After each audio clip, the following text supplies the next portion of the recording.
Back in 1987, the Hubble Space Telescope spotted an explosion of a star. Now, the explosion had actually occurred maybe 100,000, 200,000, God knows when, years before that. But by the time the light had reached the spot where Hubble could see it, it was 1987A. The exploding star became a supernova, and it was given the appropriate name of Supernova 1987A, which you see here. And there you're looking at the ultimate cosmic crop circle and the ultimate cosmic vesica piscis. Shortly after this discovery was announced and published, I proposed that this supernova 1987A was the seventh seal of the book of Revelation. Now, there were several reasons for this proposal. One, the very picture of supernova 1987A that you're looking at shows the center eye on fire. But of course, you know, that alone would mean little. But looking at what goes on within your body and your brain concerning your pineal gland and an organ in your brain called fornix, and then looking at the connection between supernova 1987A and the constellation Fornax, it gave me pause. It really did. Because I had the pineal gland in the brain and the fornix in the brain, and then I had supernova 1987A in the cosmos and Fornax in the cosmos. And so I began to study these a little more carefully. So it was more than just the appearance of the supernova that gave me pause. In the human body and brain, according to the Bible and Eastern Kundalini, the electrical energy rises up through 7 seals, or what the Eastern people call chakras, impacts the pineal gland of the brain, the 7th, and then enlightenment follows. Now, if we follow the brain action after the impact to the pineal, come on in, just walk right down here. That's fine. You like to be up here. That's great. If we follow the brain action after the lighting of the pineal, we see the electrical energy moving along something in your brain called stria pinealis. It's almost like a fuse, you know, where you'd light a fuse and then it would go and, you know, blow up. The word stria pinealis mean the line from the pineal. Now, where it impacts with something in your brain called the fornix, which is the vault or the furnace. And when that energy from the pineal makes it to the fornix, then this is when the enlightenment is supposed to occur. Now, I'm going to show you a brain description from Stedman's Medical Dictionary where we see the notation about stria pinealis. If you look, it talks about the third ventricle in the cavity of the inner brain. And without reading all the rest of the anatomical jargon, if you go down to the last sentence, it talks about a delicate band of white fibers, the stria pinealis. That's what runs from the pineal gland, okay? Now, when we go to the next slide, we will see that sentence continue. So you go from the stria pinealis, which runs along the junction to the upper surface to join the pillars of the fornix. So you see that.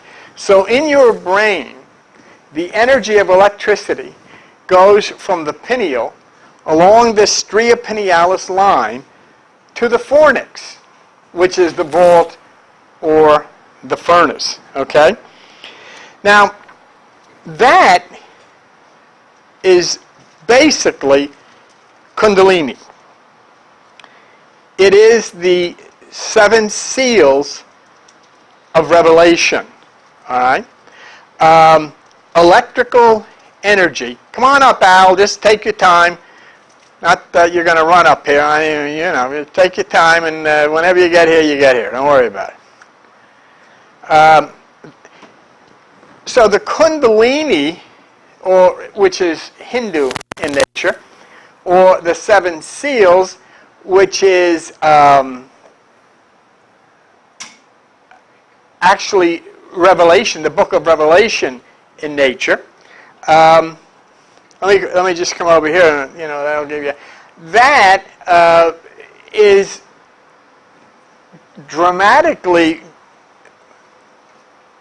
taking place inside of the brain as the energy goes up the spine through the seals or the chakras and the resistors, hits the pineal gland, and then moves through from the pineal gland to the fornix of the brain.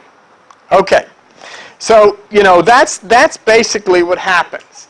So you have the energy going up the 7 seals of the 7 chakras, hitting the pineal, and then the light carried to the fornix of the brain, or the furnace. Good evening. Thank you. So we have what? We have the 7, we have the fire, and we have the fuse to the furnace. Okay? Now that's what happens in the brain, and you see it right here. Okay? The pillars of the fornix from the pineal. So you got the fire from the eye going to the furnace or the fornix. Now, looking at that, I thought, if something similar happens in the universe, in the cosmos, that would give credibility to this Supernova 1987A being the 7th seal. Well, I then pulled out a star map, and I took a look at Supernova 1987A, and I'm going to show you the star map right now. And here you see it.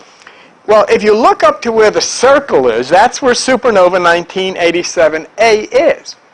And what is curious about this is that it follows a path directly through 7 constellations: Dorado, Hydrus, Reticulum, Hologram, Eridanus,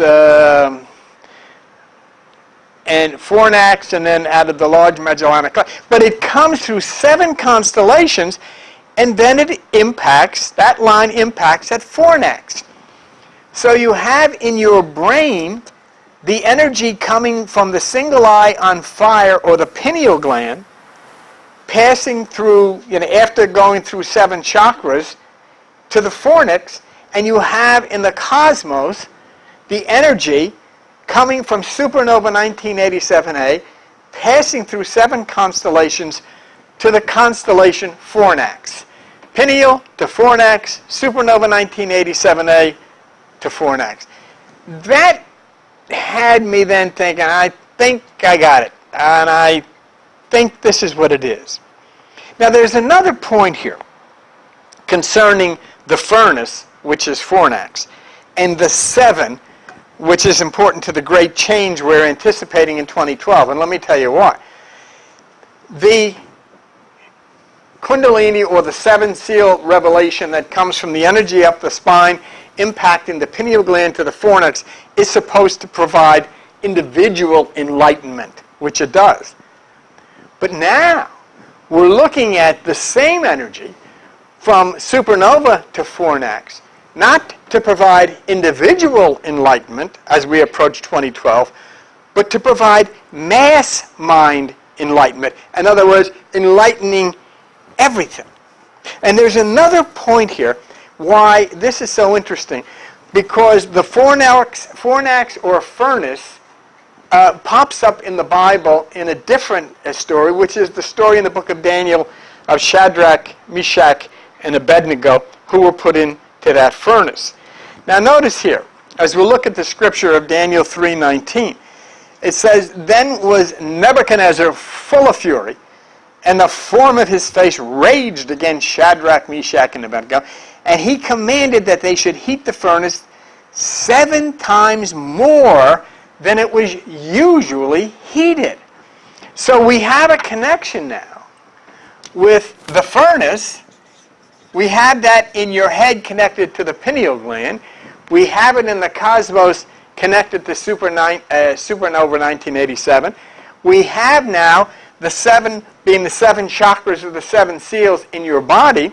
We have the 7 constellations from 87 to Fornax. And now we have in the Bible this thing about heating up 7 times. Now, and so what I'm doing is I'm taking the mythological story of Shadrach, Meshach, and Abednego in Daniel, and I'm transferring that and saying to you, I am proposing that that story is talking about the energy inside of you where the fire goes to the furnace from the pineal gland, and it is also talking about the story of the fire going from Supernova 1987A to Fornax. And this then, in both instances, we have this corresponding of 7 and the furnace. And what happens then? What happens when that fire is heated up 7 times? Well, in the religious painting or the painting that we have here, we see it. And what happens is that the 3, Shadrach, Meshach, and Abednego, as you see them on the right, I guess they are, or on the left, they are joined by the 4th man in the center in white. And all that is a mythical symbol of the physical aspect of our body, intellectual, physical, and emotional, now being joined by what we had previously referred to as spirit, but being joined by the supreme light. So what is being said here is when the 7 hits the furnace, then you have enlightenment. That's what that is.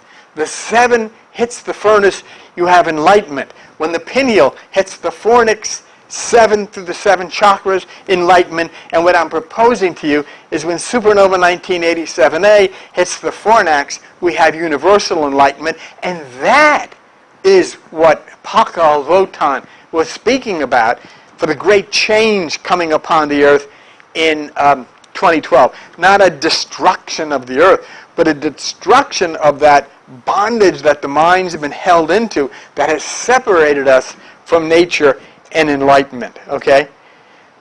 As Votan predicted, we will be changed from this physical, material obsession that we've been in to be joined by nature, which in this case is the Christ or the Krishna mind, which would then reunite us with our interdependence with nature. So the great change is effected by fire.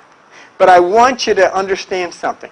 We're not talking about fire that you would see in an oven or whatever. We're talking about cosmic electromagnetic energy to impact the human brain, which is an electrical power grid.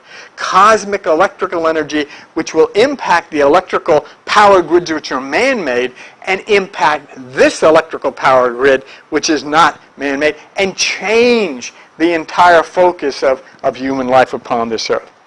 Now, there was another thing in talking about the fire coming down upon the earth and so forth, and understanding it to mean pineal and fornix and supernova 1987A and fornix, and that was looking at newly formed crop formations and scientific comments about them.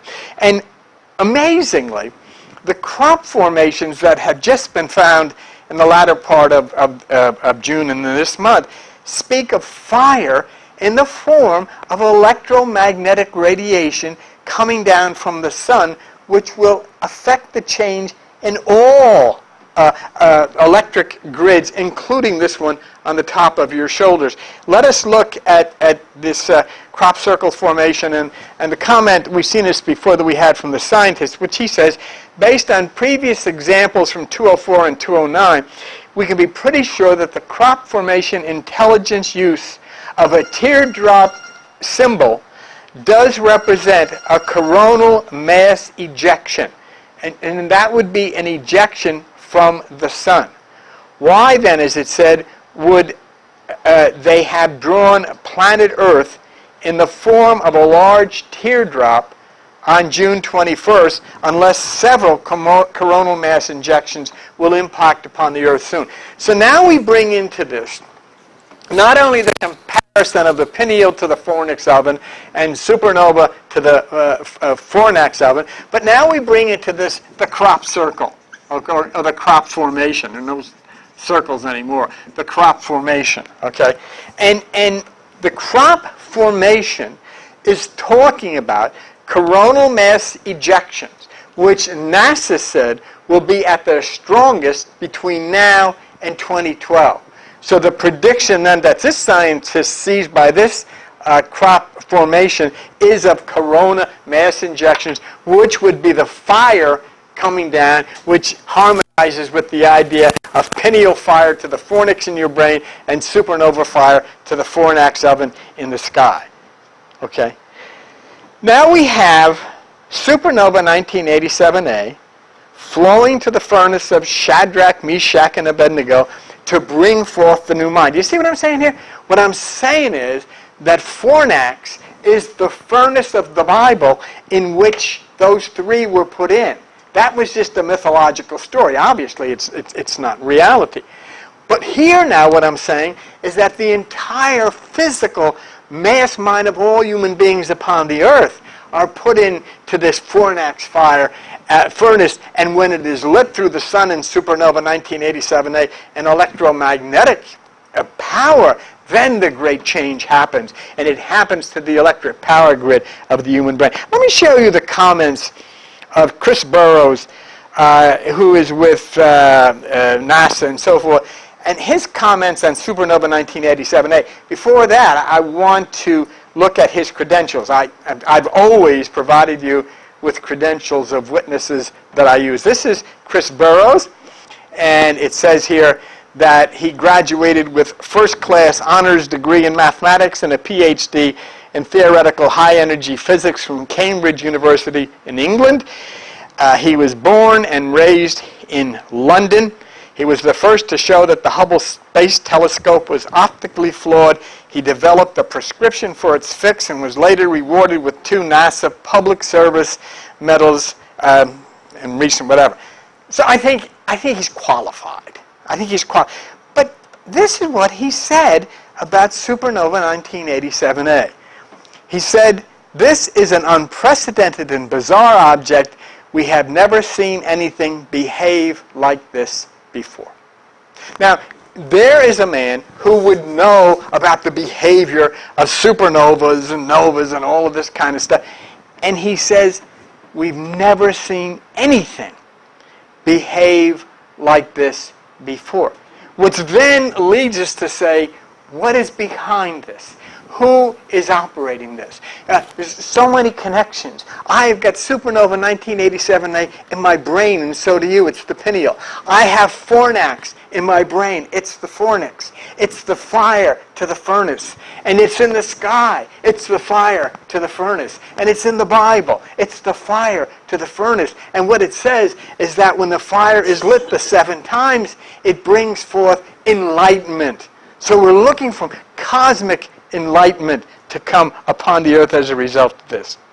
Now, I want to show you the development of supernova 1987A and how it's changed between 1987 and 2004 when this picture was on. You see how the fire is lighting. There you have 1987, and there you have 2004. So, there's a lot going on up there. Now, NASA, in keeping close watch on supernova 1987A, concluded that sooner or later there would be a massive explosion of supernova 1987A that would be visible on planet Earth during the daytime. Now, we have to, again, keep in mind that what is being proposed here is electromagnetic energy coming down upon the Earth from the cosmos, which is going to affect not only the power grids that feed our computers and all of our computer-related industry, but the power grids that sit on top of our shoulders. That's what the Bible speaks of when it speaks of the baptism of fire. Okay?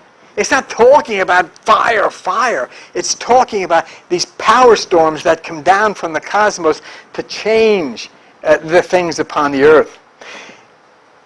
So NASA initially predicted that this explosion would take place in 2005. Now let's take a look at that.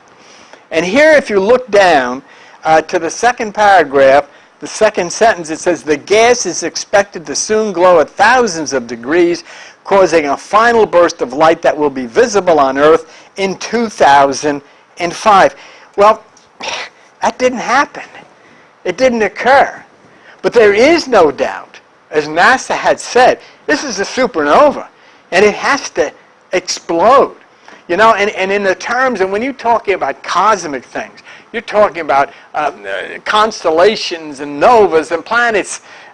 2005 to 2010 is like 2 seconds ago. I mean, you know, it means nothing. So there has been no further predictions from NASA as to when this will occur. Now, I went through this, and I've been through this before, and years ago we talked about this, but there's something else that's happened. And as far as I'm concerned, it's another deal sealer.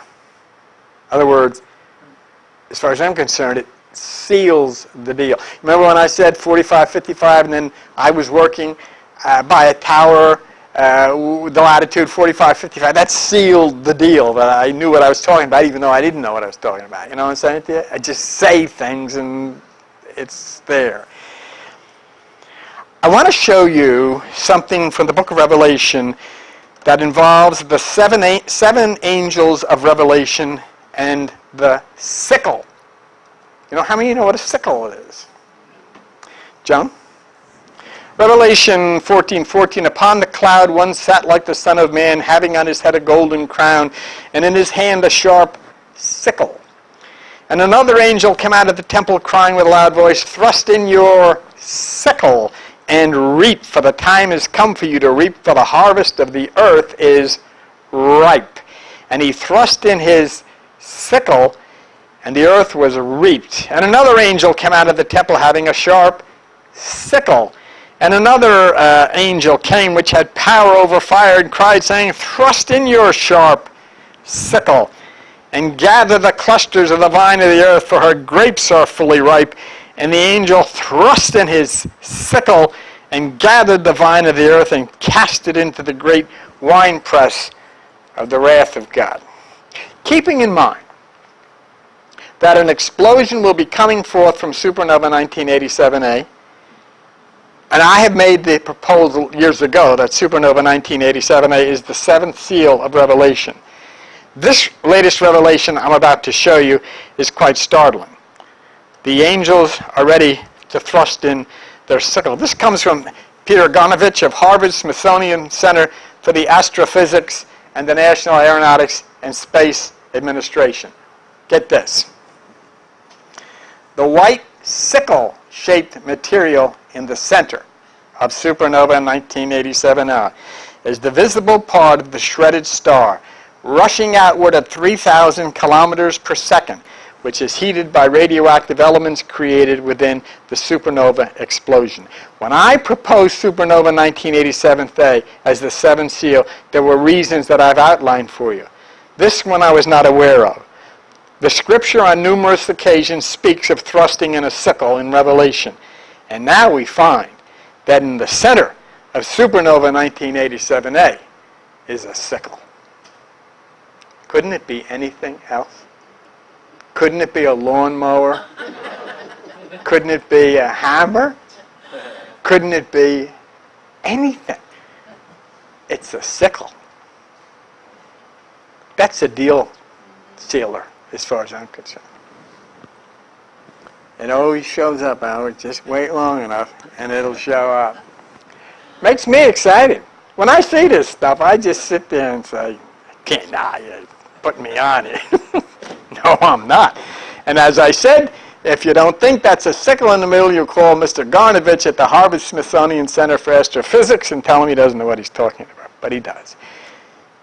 In the middle of the seventh seal of Revelation, which is Supernova 1987A, is a sickle. And in the middle of the book of Revelation, the seven angels are throwing their sickle down upon the earth. That's how the change is going to happen.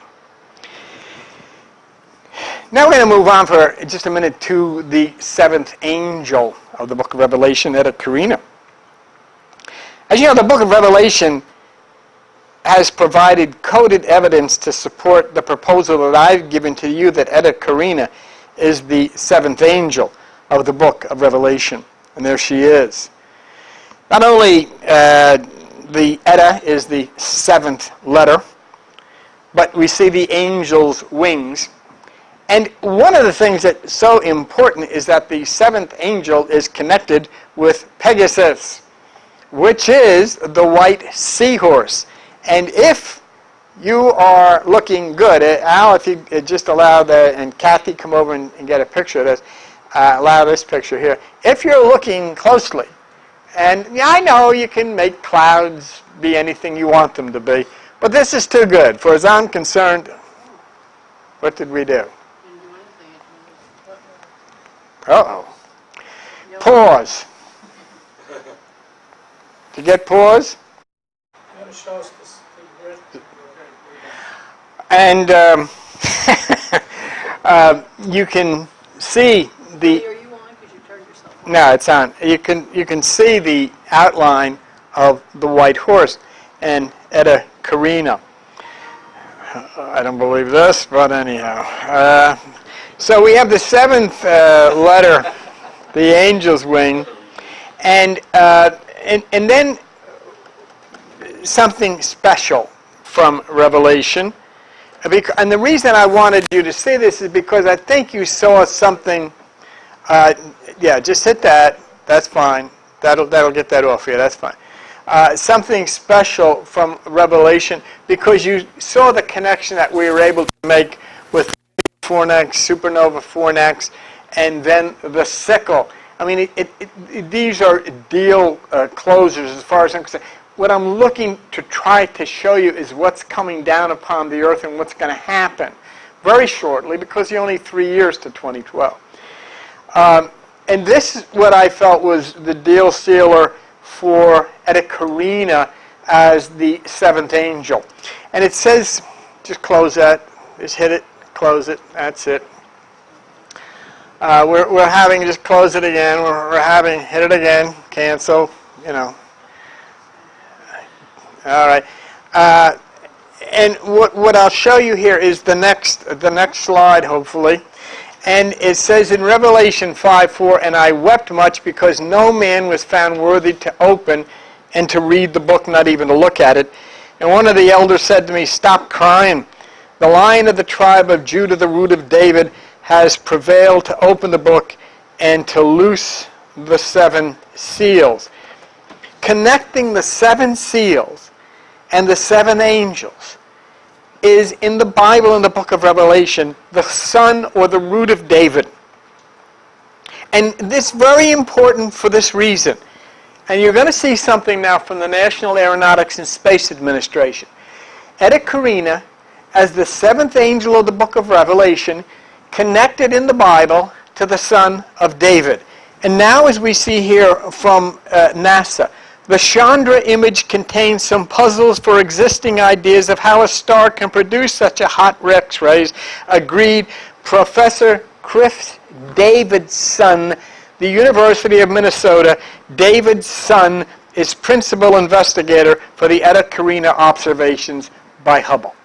Eta Carina, the seventh angel in the Bible connected with the son of David, the principal investigator of the Eta Carina project for NASA is David's son. That's a deal breaker for me. I mean, it doesn't have to be for anybody else. It just couldn't be. I mean, his name could be Schwartz or Bianchi or anything. But it isn't. It's David's son. And so, these things come from the book of Revelation, which is Greek mythology.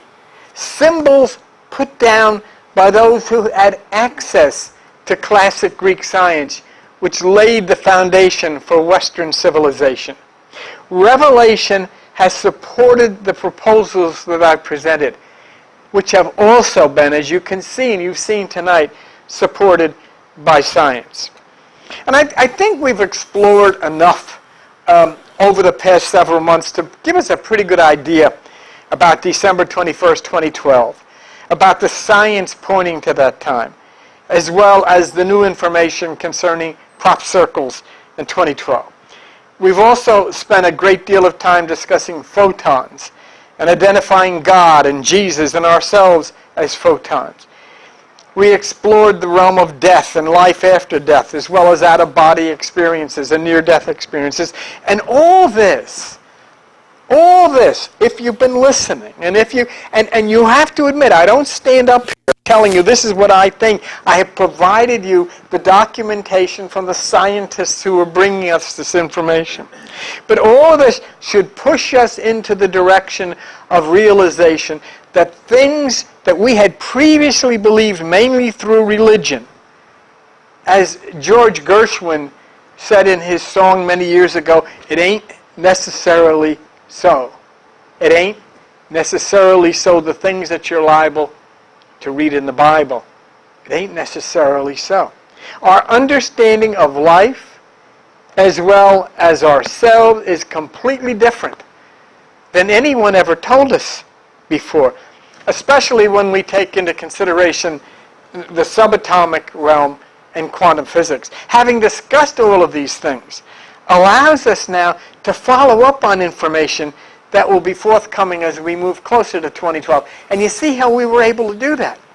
Because having studied over the years Supernova 1987A, and then I was able to bring to you the fact that there is a sickle in the middle of this hot ring that's going to explode, and the Bible in Revelation calls for the angels to throw down the sickle. I mean, how much more does one have to be able to provide to say there's a connection here? And it'll also allow us to understand new revelations about reincarnation and all of this stuff. And what I'd like to do now, just for a few minutes, is to consider the entity that we refer to as God. What is that? We should try to get a better grip on what that being we call God is, and how it either interacts or does not interact with us on planet Earth. We hear so much, oh, God loves you, and God wants you to do this, and Jesus, and all of this stuff. And it's not the way things are. And yet we're grown people. Many people go through college and have degrees, and yet they can't come into church without putting their brains in a box somewhere and leaving it in the hallway. And they sit there and know that this isn't true. We understand first and foremost that God is a photon. So you can forget this person, God, that we've been trained to regard as a human, heavenly Father. So let's first see with our eyes, if we can, what God is and what God is not. And I put it on a slide here. And as you can see, God is not the guy on the left. God is that on the right. Once you're able to bring yourselves to an appreciation that God is photon in the subatomic realm, then we can analyze the Bible and other God thoughts that we may have in a more intelligent and scientific way, so as to be able to determine what all of the writings mean. I mean, if God is the photon on the right, then we can start approaching this reality. We don't have to, have stupid faith in what other people say. We can look and say, here it is. This is This is the great light. This is the supreme light. We can understand it. See? It changes everything. It changes everything. But you know what the problem is? So many people are unable to do this because their minds have been broken by the threats and fears from religion about stuff that doesn't exist. If you can't abandon religion, then you'll never learn the truth and you'll never make contact with those deceased loved ones. You'll never understand yourself. You'll never understand your life. You'll never understand your purpose. I think one of the most exciting things that we ever said here is like knowing that our lives are repeated, that we've died before, and there are people who are somewhere looking at pictures of us who miss us and wonder if we made it to heaven. No, we made it to Forked River. Here we are. Here you are. Oh, Ethel. Remember Ethel? Oh, I miss every time I see her picture. Don't worry, Uncle Mo. Ethel's in heaven now. Oh, she's not, little girl. She's in Forked River, sitting right here in the front. Can you imagine it? But this is the exciting reality of what life is. Over and over, I have showed you this following slide. But it's necessary to look at it over and over until you allow it to sink in. And here it is again, for the millionth time. The fetus the photon entering the fetus turns into a baby. The photon is still the same. The baby turns into a little girl. The photon is still the same. The little girl turns into a teenager. The teenager turns into an adult. The adult turns into an old person, and the old person dies. But you know what? The photon is the same as it was when it went in the fetus. It never aged. It never got sick. It never got hurt. It's the same one. It's telling the old person at the very bottom in the last great picture, I'm out of here, lady. Good luck. And go find another bus. It's just like when you take the car. Take it, hook it up, take it away. I don't want it. I'm going to get another one. It's just what life is about. It's hard, I know. It's hard. But this is what life is about. See, the amazing thing, and we have learned this too over and over, and this is something that you sit there and you'll have faith in this screwball and that screwball and all the stuff they tell you, but you don't listen to people who know what they're talking about. The photon, that is us, operating the body and leaving the body, knows all things in the future and the past. And we have seen this from physicist John Kramer, who's one of the most brilliant physicists in the world. But look again at what he said. Look again, real quickly, at what he said. And think of doing this. Well, you can't tonight because it's cloudy. Well, this is John Kramer, and look what he says. Go out and look at a nearby star. Say Sirius. Sirius is 10 or so light years away. The photons that hit your eye knew at the time they left the star 10 years ago that they would hit electrons in your retina. This deal was negotiated 10 years ago with particles in a star 10 light years away, long before you ever thought to look at that star. You see? That's what, you want a description of what God is? That's it. Knowing 100 years, 1,000 years before you existed, that you were going to be here and you were going to go out one night and look at a star, so they had to be here on time. We can't conceive of things like that. But instead of concentrating, Albert, on those real wonders, and this is a wonder, what do we concentrate on? A snake told a lady, don't eat the apple. And then we wonder, why is everything screwed up? Because we refuse to listen to those who know. Your spokespeople of God are not in churches. They're in laboratories. The pastors that are telling you about God do not wear robes. They're scientists and physicists. That's what God is all about. The reality of life. God knows all things because photon knows all things. And when we are out of the body, we are photon. You're going to go to bed tonight, you're going to lay down, and then as photon, you're going to go off into another experiences. You don't know what, but you know you're going out. Now, by grasping this, if you can grasp this, you're getting a better understanding of what this entity we call God is.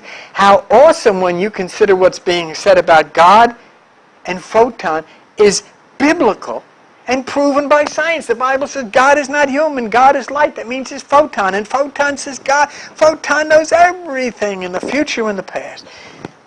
You know what the funny thing is? Most of you don't even know what you're going to do tomorrow, but that photon left the star 10 years ago to travel 58.8 trillion miles to meet you at 9 o'clock tonight. That's what this thing called God is all about. And when you start to think that you know or Pastor McFeely knows, forget about it. He doesn't. Arthur Young is a noted physicist and author. And he spoke of photon. Let me show you his credentials before, just real quick. Arthur Middleton Young, he was born 1905, died in 1995. American inventor, helicopter pioneer, cosmologist, philosopher, and author. Was the designer of Bell Helicopter's first helicopter, the Model 30, and inventor of the stabilizer bar used in Bell's early helicopters. He founded the Institute for the Study of Consciousness in Berkeley in 1972. And he supports basically what I have proposed here, and what he said is written out by another physicist by the name of Christian de Quincey, and I want to share it with you. Arthur Young's theory of process starts with consciousness or spirit as the primary reality. Young does not derive the quantum from consciousness. For Young, the quantum is consciousness. Spirit is the quantum of action. In Young's cosmology, the ultimate constituent of reality is what? The photon, the quantum of light, or the quantum of action. In other words, Young equates the light of the... Now watch this carefully. Pay attention to it. Young equates the light of the physicist and the light of the mystic. Do you understand that? In other words, what you heard about mysticism in the past, about the spirit, Young is saying that's photon. The physicist's photon is the mystic's divine light. In other words, I've seen the light, I've seen the light. Now, see, if you get up in a church, and those people that watch this program secretly, because you don't want them to know, get up in church Sunday morning, and when they're all singing, you say, wait a minute, let's sing it again. I see the photon, I see the photon. And you'll get thrown out. Because they don't want to know reality or the truth. But that's what it is. Arthur Young says what we call spirit or consciousness is photon, the primary. Can we ever get to the point of dropping the word spirit? It's hard to do. Because we're like, Santa Claus. No, Ethel didn't bring the present, little girl. Santa Claus did. That's a lie. Ethel brought it, but we can't. We've got ourselves so trained, and it's the same thing in religion.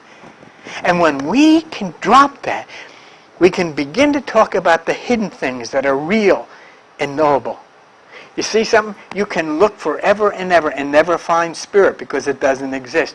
But photon is right next to you waiting to be discovered by you. The ultimate source of what we perceive as reality is photon. And then De Quincey finishes up by saying this. For other reasons, Young says the photon is the most unusual entity studied by physics. It does transcend time and space. It has no mass. It's pure action.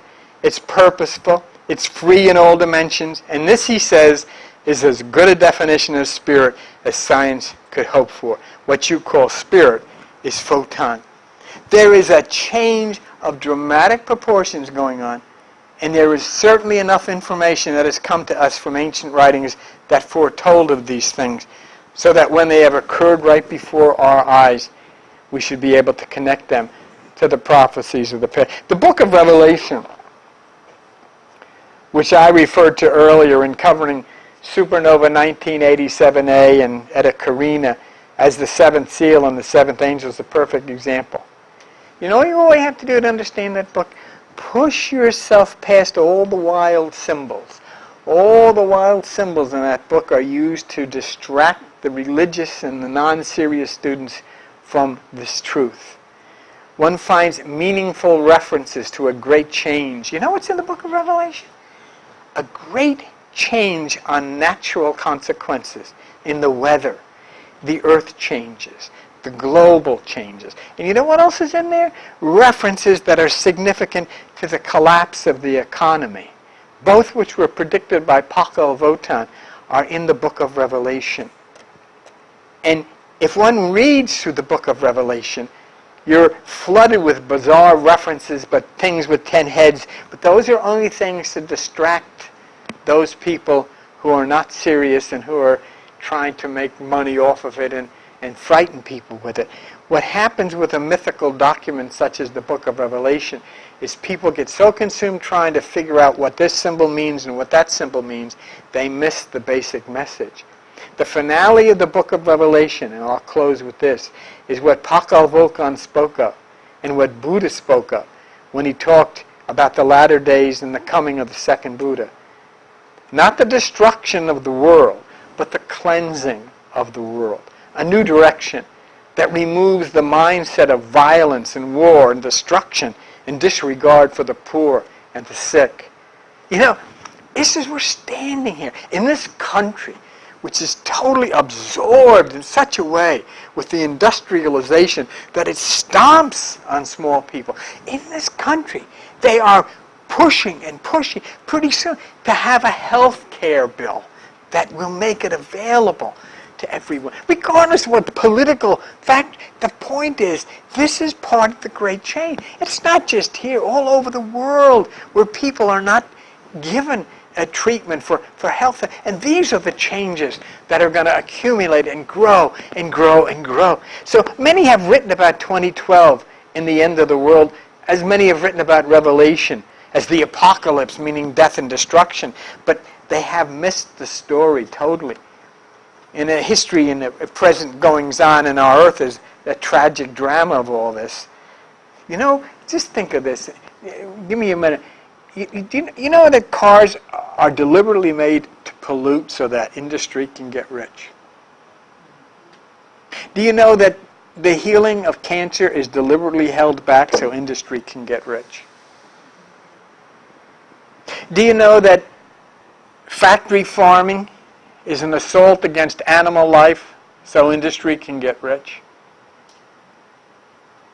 Poor people are exploited in sweatshops across the world so industry can get rich. Go into any of these department stores in this country and look at the blouses and the clothes. See where they're made. And you can just picture a sweatshop with little kids at sewing machines. Governments clash with each other and send innocent people to the battlefields to fight their bizarre wars so they can maintain control. Politicians take money from industries and then vote to make... You know the biggest joke in the world right now? Where a lot of people are saying, oh, they want to get rid of private health care. You know what? There is no such thing as private health care. You know why? Because every one of those politicians is bought and paid for. And when they sit in that seat, that health care corporation that paid them off is sitting in that seat. They preach love in these churches and they practice Antichrist. All of these things have to be destroyed in the coming great change of life upon this wonderful planet, if it is to be what creation intended.